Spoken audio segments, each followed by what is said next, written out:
Now, on 105.9 FM and streaming worldwide on the WMAL app. Vince Coglianese.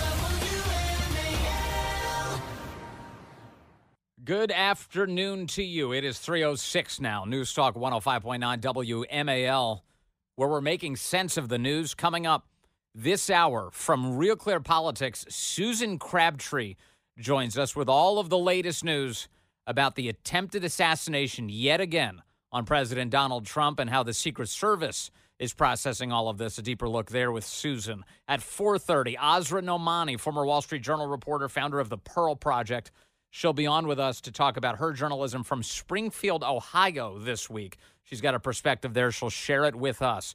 And then Mark Morgan, the former acting commissioner of U.S. Customs and Border Protection, joins us at 5:30 today. We've got a lot to talk about.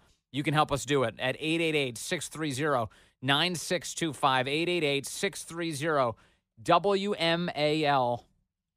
Here we are again in the wake of yet another assassination attempt on President Donald Trump, and we've got a whole bunch of people who are pretending that they have nothing to do with how toxic things have become in this country, don't we? Just this very day, President Biden has now stepped out to act like he needs some distance from all of this. Oh, I just want to say I'm totally against this. Violence of any kind, I'm just totally against it. I can't even imagine how somebody would arrive at a point where they'd commit an act of violence like this. Here's President Biden campaigning for Kamala Harris today in Philadelphia. Take a listen to this. Before I begin, I want to make a quick reference the attempted assassination against our former president in Florida yesterday. I commend the Secret Service for the expert handling of the situation, and the former president is protected from harm and the subject is in custody. An acting head of the Secret Service is in Florida today assessing what happened and determining whether any further adjustments need to be made to ensure the safety of our former president. Let me just say, there is no, and I mean this. Have you noticed that the phrasing, our former president, has been added to his script today? That's not the kind of words that he would use in any other circumstance. Right now, I'm trying to be a president of healing. I'll refer to him as our former president.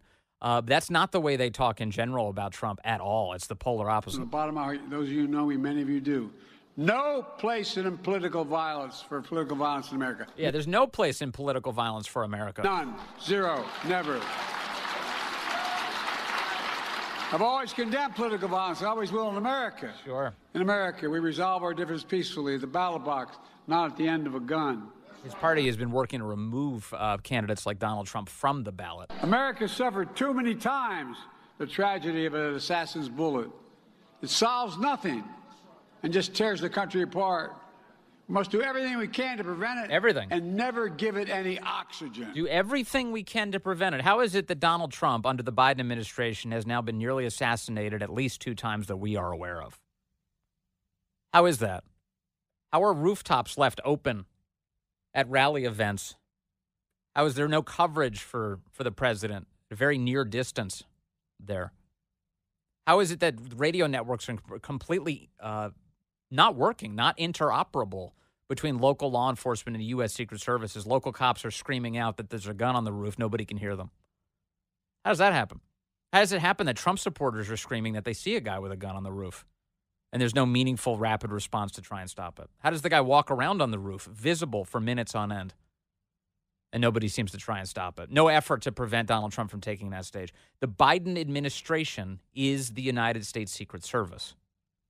I know that they try and pretend like these agencies, especially when they're in scandal, have nothing to do with the White House. Biden is the commander-in-chief. Biden is the commander-in-chief. It is his executive branch. Well, it's our executive branch, but right now he's the leader of that branch, according to the United States Constitution.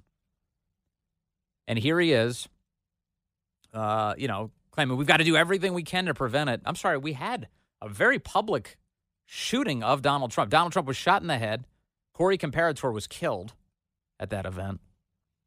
2 others injured. And now, a little over 2 months later, what was it? It was July 13th that took place. Now we're September 15th. Another assassination attempt on Donald Trump just over 2 months later. And he's in the wide open. The wide open. This suspect, Ryan Wesley Routh, appeared in court today, his first court appearance in Florida. Witnesses in the courtroom, because there are no cameras or audio capture devices allowed in the federal courthouse, they described him as smiling and laughing during his appearance today. Before the hearing began, Fox News observed this. The judge reading the charges out: possession of a firearm by a felon, possession of a gun with a destroyed serial number on it. These are holding charges, to be clear. This is what everybody's telling us right now. The reason that it's only these two charges, because you think if the guy was there pointing his gun in an effort to assassinate a Secret Service protectee, former president of the United States, future president of the United States, that maybe you'd get a more meaningful charge than possession of a gun.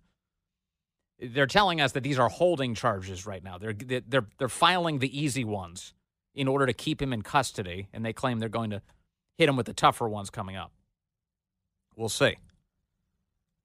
The first offense carries a maximum sentence of 15 years in prison. The second offense carries a maximum sentence of 5 years in prison. He responded yes when he was asked if he understood the penalties today. But he seemed to be in good spirits, I guess. He was laughing and smiling during this. The cops described this guy yesterday after they took him in custody as being kind of placid. When they finally got a hold of him, they said they asked him if he understood why they stopped him, and he answered in the affirmative. That would be yes, he understands why they stopped him. But he was just calm, cool, collected. He was like, it was like a walk in the park. I was just being arrested. It's fine. It's totally fine. Here's the Palm Beach sheriff yesterday describing what happened. So the basics of this, as we understand it, where this guy was on the sixth hole of that Trump golf course down there in Palm Beach, and he was camping out. We found out today he was camping out in the woods, according to cell phone data, for nearly 12 hours. He was in the woods for nearly 12 hours. They took a look at his phone data. The records indicated that he arrived at the tree line at around 1:59 in the morning, yesterday morning. And he was there until approximately 1:31. That was when the shots were fired off by. They're telling us it was just the Secret Service agent who spotted him, but he was up there. He was up against a fence about a hole ahead of President Trump. Secret Service agents were advancing forward in order to scan the perimeter of the next hole to try and ensure the safety of President Trump. And they saw, by some miracle, seems like a pretty small target. I don't know how much cover this particular, we haven't seen photos of it, but how much cover this particular angle has. But the Secret Service agent supposedly saw the muzzle of a gun through a fence. Through a fence. Now, yesterday, the media were reporting it was an AK-style weapon that has since been changed to an SKS-style weapon, also a Soviet gun, but it would be a longer semi-automatic rifle. 7.62, chambered in 7.62. And it had a scope, they're telling us today. That reminded me instantly that, remember in Alexandria, Virginia, James Hodgkinson, when he opened fire on Steve Scalise and the other members of Congress, after confirming, that was the Bernie Sanders campaign volunteer, after confirming it was a field full of Republican congressmen, he took up a position next to the third base dugout behind the fence, and he aimed his SKS 7.62 rifle at those lawmakers and fired on them, doing devastating things to Steve Scalise's body, for which he had to be in the hospital for many months, lots of surgeries, lots of recovery, and his life is forever changed as a result of those wounds.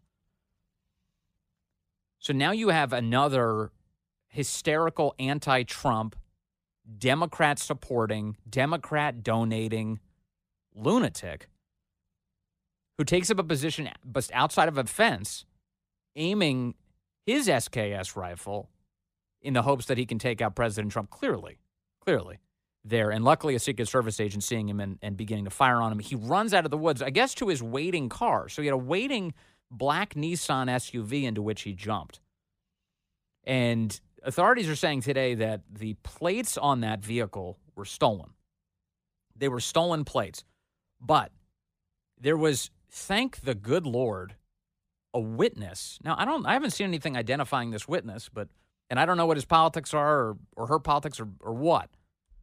But the witness sees this guy jump into the Nissan, take off. The witness has the wherewithal to take a photo, having heard gunshots, takes a photo of the vehicle that the guy jumps in. He leaves and captures all of the most pertinent details. Nissan, black SUV, and tag number. And that made all the difference in the world. Take a listen.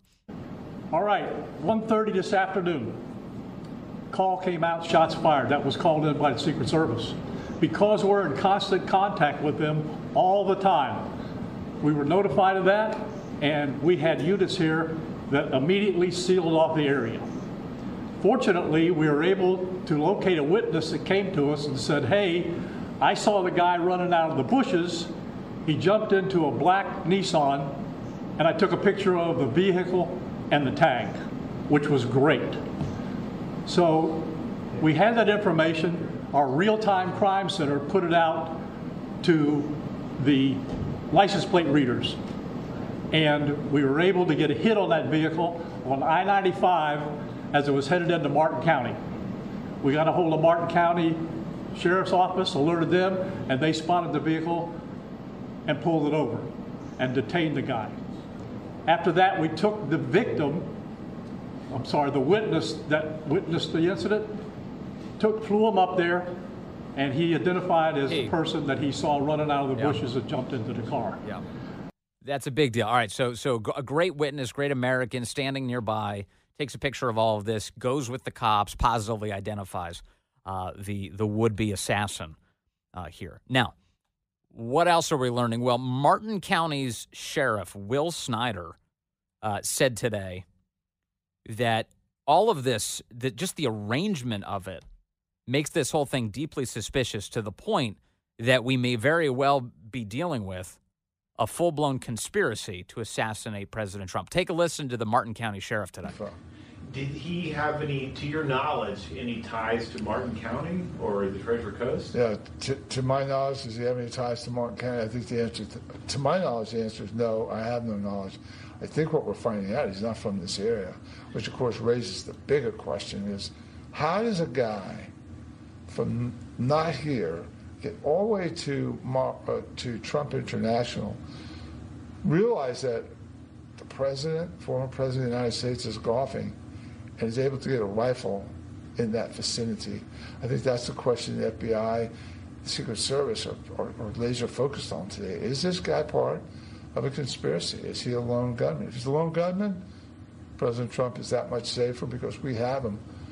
But if he's part of a conspiracy, then this whole thing really takes on a very ominous tone. So let's think about what we know here. This was an off-the-record event. This was not a publicly disclosed event, unlike the Butler, Pennsylvania rally, which, of course, you would alert the public to. People want access to it. They want to join you at a political rally. It's public knowledge. This is a private thing. And CNN, in fact, reports that this was a spur-of-the-moment decision to go golfing, is the way they're describing it, that it just was a sudden thing. Now, how sudden was it? If the guy was there for 12 hours, maybe it wasn't all that sudden. Maybe somebody knew on Saturday night that President Trump was destined to be golfing on Sunday. How many people around President Trump have access to this knowledge? How many people would know that he was going to do this? Would the Secret Service? One would assume they would know that he's going to be golfing on Sunday. Do local law enforcement in the area, do they know that this is going to occur for their security obligations? You start to wonder, and of course now that's a local sheriff saying, you got to wonder if this is something bigger than just one guy. What kind of security sweep did they do in that area? I'm hearing all this stuff about how, well, he's not the current president of the United States. Under those circumstances, they would have shut down the adjoining roads next to the golf course, but instead here the roads were open next to the golf course, but this guy was able to crawl through the bushes in the woods with a gun.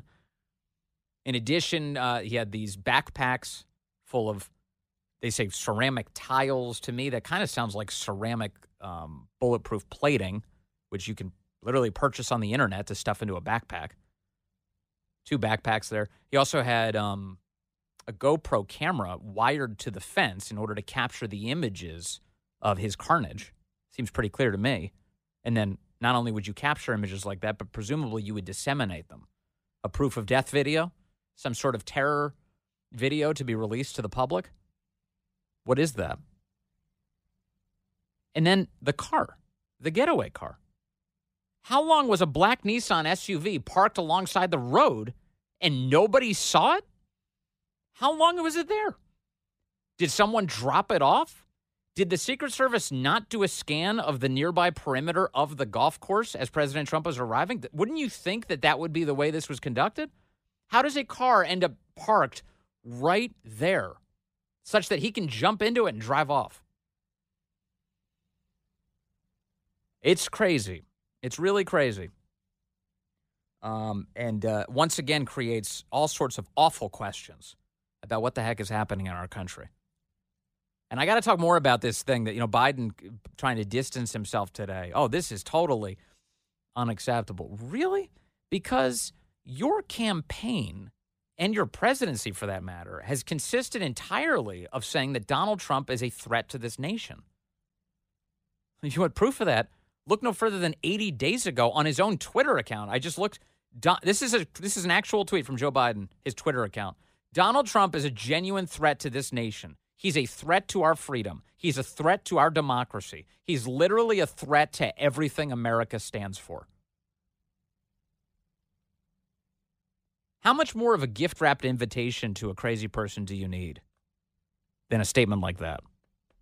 All right, hold on. I've got a lot more for you. 3:23 now, WMAL, traffic and weather.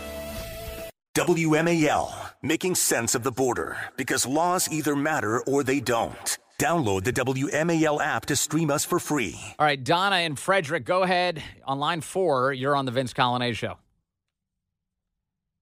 Hello, Donna. That's making me crazy about what's going on right now. Yeah. Is that we never hear about the conversations that these criminal sniper types have with personnel before they go do the act in question, whether it be something like Sandy Hook or, the Boston bomb. We never really learn who they've had conversations with prior to said event, which always makes me think it's probably likely tied to one of the 3-letter agencies, dare I say. Well, I'm trying to figure out, Donna, what you mean in the short time we have. So your assumption is that these are government officials pushing all these people to do all sorts of awful attacks? Somebody's inspiring them, whether it's foreign or domestic, that remains to be seen. But I think there's something going on. They all seem to follow that same pattern, and they always give us the lone gunman garbage. Well, I can tell you, I don't know who he didn't. I don't know what I don't know, but I can tell you who he did talk to. It seems like every single news outlet on the planet was talking to this guy. New York Times, Semaphore, CBS, Newsweek. They all had this guy on speed dial, and now he's shooting at the president? I need more answers. Susan Crabtree next. News Talk 105.9 WMAL. Making sense of the news. Good afternoon to you. It is now 3:36. News Talk 105.9 WMAL, where we're making sense of the news. Coming up, Azra Nomani joins us. We'll chat with her. She's doing some journalism from Springfield, Ohio right now. We'll get an update from her on that subject. Much maligned by our media. And Mark Morgan will be with us, the former acting commissioner of U.S. Customs and Border Protection. We've got a lot to discuss with him, too, at 5:30. You can join us at 888-630-9625, 888-630-WMAL. President Trump subjected to yet another assassination attempt yesterday in Florida.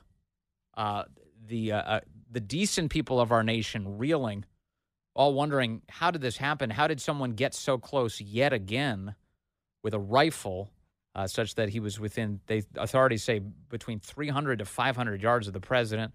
A Secret Service agent reportedly seeing the muzzle of the gun, opening fire in the direction of that gun, the man taking off before he was apprehended on I-95 headed northbound.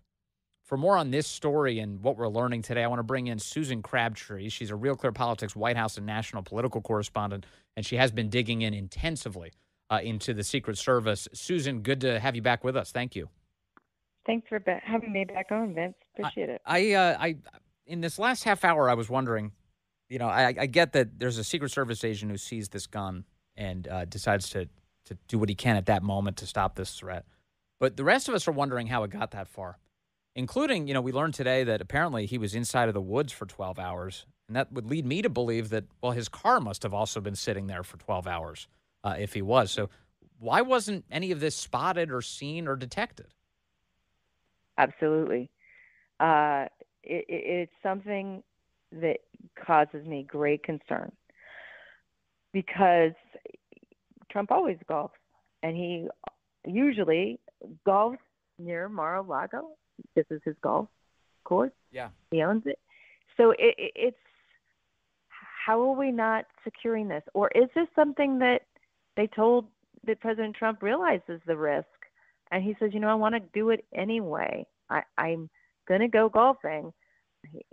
Tell me what kind of threat that poses. But at this point in time, in the wake of the Secret Service, an assassination attempt in Butler 2 months ago, I don't think it's a time to be taking risks. And is the Secret Service telling him, we can't provide a full perimeter security line? And they're not being forthcoming on exactly what they are providing him. Certainly, it's not the same as a sitting president would get. I've heard that when President Biden would go golfing in Wilmington, that he had the whole perimeter line. They had it was all secured. It was fortified with different people walking around, making sure that it was not just one person. In this case, we find out yesterday that the local law enforcement officials weren't exactly accurate in the way that they described this, because I was giving the Secret Service agent a lot of credit because, okay, he's in a different hole from Donald Trump, and yet he spies this barrel coming out. But what we now have learned from the Justice Department criminal complaint against Ryan Ruth, the suspect, is that there was a person walking that perimeter, and they saw him. That's when they saw him, okay? They weren't on the golf course ahead of President Trump, as it was described from local law enforcement. So my sources in the Secret Service are highly critical of themselves, of the Secret Service. They're saying, well, he did not hit his target. That's, at least he acted aggressively. He didn't wait to be fired on. What was the case in Butler? The guy didn't wait. We just didn't know what was going on because he didn't fire until fired upon, because he didn't see the guy popping his head up and down. Because it wasn't communicating. They weren't integrated with local law enforcement, which is just a debacle. In this case, he engaged quickly, which is a good improvement there, but he didn't hit his target. We need to have no more information. It's certainly not a success. It also sounds like one of the most critical elements yesterday was that a civilian eyewitness saw this guy jump into this black Nissan with stolen license plates and drive off. Were it not for that, he may very well still be at large. Absolutely. That's almost like a miracle. There's so many, positive things that happen for another narrow, escape from the situation, narrow brush with death, basically. What I wrote this morning is that the Donald Trump campaign, Secret Service, Trump himself, and we know that's happening today, myself, need to get together and have a reckoning. We are reporting at RealClearPolitics, myself and my colleague Phil Wegman, today that Roe is meeting with Donald Trump today. So maybe that reckoning is happening. But they need to tell him, can we secure you? Do we have confidence in our ability to secure you if you're going to be on a golf course? Because they consider it there's this whole idea that it's an OTR, it's off the record. It wasn't in the public schedule. Okay, they didn't tell people they were ahead of time. The press people don't even know when there's an OTR. It's like a pop-up event. Okay, the Secret Service doesn't plan for those pop-up events like they plan for regular rallies, speeches, all of the regular things. So they kind of I talk to people who have done this before, and they kind of go with the flow, and they have to use the assets available to them that day as they're running out the door, to do this. Yes. Is that appropriate? Is that appropriate in this day and age? What we're facing right now, especially now after the second assassination attempt. It does make sense that if you would assess that the universe of people with knowledge of an event is so much smaller if it's off the record that it does change the extent to which there may be threats from anywhere. So that part of it does make sense. But it also leads to more suspicion about how it is that the suspect, Ryan Routh, was able to establish that Trump would be there. So what, was he just camping out on a frequent basis at that golf course, hoping that at some point Donald Trump would come by? Or did he choose it with knowledge that Trump was actually coming that day? And how did he acquire that knowledge? Yeah, we got to know, and I need to know this. I've been asking people, how many times has he gone to that golf course on a Sunday recently? Is it a regular thing? If it's a regular thing, you lose your element of surprise with an OTR. Right. And that doesn't give you an added layer of security, so that you can be expected. Then the other school of thought is what you just mentioned. Is there a mole inside the Secret Service? I mean, is there someone providing outside plotters? And that is sinister. I mean, that is downright nerve-wracking and chilling. So, yeah, it opens up the possibility. I'm hoping that it's more just the former rather than the latter. Right. But, it opens up that possibility, and people are starting to talk about it. I personally, I harp on this. I have written that a former Obama senior intelligence official told me that some of our protective services, they did not specify. They just said Secret Service, diplomatic security, and air marshals have been compromised by the Iranian assets, either wittingly or unwittingly. And that's frightening. Well, that would be consistent with the State Department having that very problem, actually, which Correct. is Iranian interests infiltrating the State Department with Biden in office. So could that also extend to the Secret Service? And as you point out, that's very much an important question being raised right now. So one other thing I've seen lately is that, and maybe perhaps you've been reporting on this, Susan, so forgive me if it's from your reporting, but is it true that President Obama has a more pronounced security apparatus than President Trump does? In other words, is President Obama better protected as a former president than President Trump is? That if that is true, that I think it's an outrage. Yes. Absolute outrage. But that's not what I'm hearing. Okay. I'm hearing that yesterday I was going over this with sources. Of course, they're not going to release exactly how many assets that they have, and do they have a counter assault team? Do they have a counter surveillance unit? All of these things that goes into the full package that a president would get. We know that the Secret Service treated Donald Trump's golf outing differently than they would treat President Biden's golf outing. They shut down the roads around the golf course. They shut down the golf course. Yes. They make sure the line of perimeter is fortified. That's not what was happening yesterday. Why? Is that Donald Trump's choice? Does he want to interact with his guests more? Did they inform him of the risk and they said, okay, is there resources problem? Is there a resources problem? We know for a fact that there is, especially this week with the UN General Assembly up in New York. They have a deficit, I got this exclusively, of 650 special agents for that particular event that they do annually. They provide the security for the dignitaries that come in from many countries around the world, but they have a deficit of 650 special agents for that event. So what are they doing?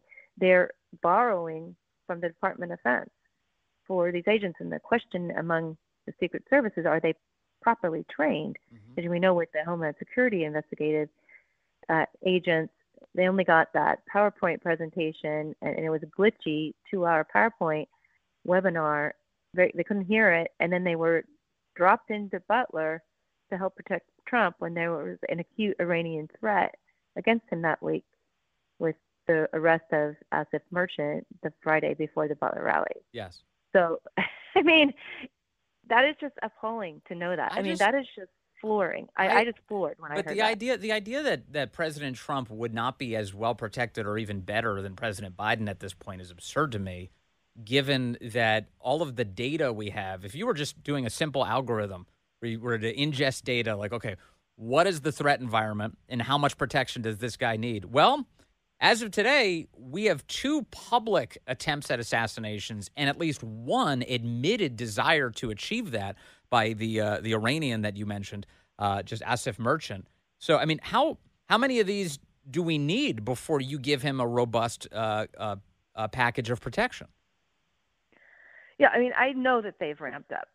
I know they've absolutely ramped up. And I think the Donald Trump details are actually, they are yielding this paper trail over Roe's head, from what I understand, saying, listen, there's been an assassination attempt. We have a paper trail that we've been asking you, and not Roe necessarily, it's all semantics, but the leadership of the Secret Service for 2 years has been denying us, and we have a paper trail. So you better give us some counter snipers. That was what happened before Butler. Right. That's the only reason I'm told that's one of the only reasons why they got counter snipers, okay? Because the Trump detail, the head of the Trump details, they are angry over this because they asked for additional assets for Mar-a-Lago. They asked for $4 million in additional assets, and they were given it to them after many requests, very piecemeal, and they only had a fraction of those assets, and they had a breach. So, the Trump details, it's not on us. If we have a problem, they make sure that they have the paper trail because they want to make sure it's not on their conscience, it's not on their job. They can't get pushed on administrative leave because that's what happens to people. The supervisors tend to get punished for the underlings' mistakes, and that was the case during the Jake Sullivan event when there was a drunken man, it appeared to be in his house, and I guess the Bidens were just incensed over that, and Cheadle, of course, doing the Biden's bidding, made sure the supervisors got punished. But in this case, the only people doing the Biden's bidding are the Trump's bidding are the people on the detail because they don't want to be held accountable. And they're partial to him. They're very close to him. Sure. So finally, the Trump detail, my guess would be that you now have at least maybe multiple agents who've been involved in some very dramatic events over the course of the last 2 months. Do we know at all, Susan Crabtree, if any of the same agents were present at both Butler and now on that golf course with President Trump? Oh, that's an excellent question. I will go ask that. No, that is an excellent question. You've been asking some really smart ones today, especially that one about the State Department. I give you serious credit for that because you're on to something. But, yeah, I know the one thing interesting I know about that is that the site agent, who was a woman, I thought she was placed on administrative leave, but then I was told she wasn't. When I reported that the Pittsburgh team, some members of their team, 4, were placed on administrative leave, then CNN the next day said, and a member of the Trump detail, that what I expected to be the site agent. I looked into it. I got differing answers. The site agent was put on leave. They weren't. This is work from home. It's not technically a disciplinary action, but they do it when they're investigating you. So anyway, turns out I just heard yesterday she's back on the job. So there's nobody been punished from the Trump detail. I think that's pretty interesting. And the Pittsburgh team is very upset about that because they say they didn't know, the field offices, sources in the field offices say they didn't know, the Pittsburgh team didn't know about the Iranian threat, but the Trump detail did. So why is it their fault, that this was a heightened threat environment? They didn't even know about that. Oh, it's all so crazy. Susan Crabtree, thank you as always for digging into all of it, and I really look forward to talking to you every time. Thank you so much for your time today. You're so welcome. Thanks for your interest. Good to chat with you as always. It is now 3:52. News Talk 105.9 WMAL. Making sense of the news. All right, line 8, Roy calling in from Manassas. Roy, you're on the Vince Coglianese Show. Take my call. Hey, Roy. Yeah, I just on the call because I was listening to a WMAL in D.C.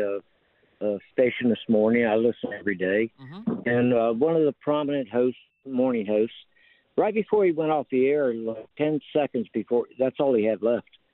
And he said, I just got this. Both of the attempted assassinations were carried out by two guys who had both appeared in, I have no idea what BlackRock is. I really don't know. It's an asset management firm.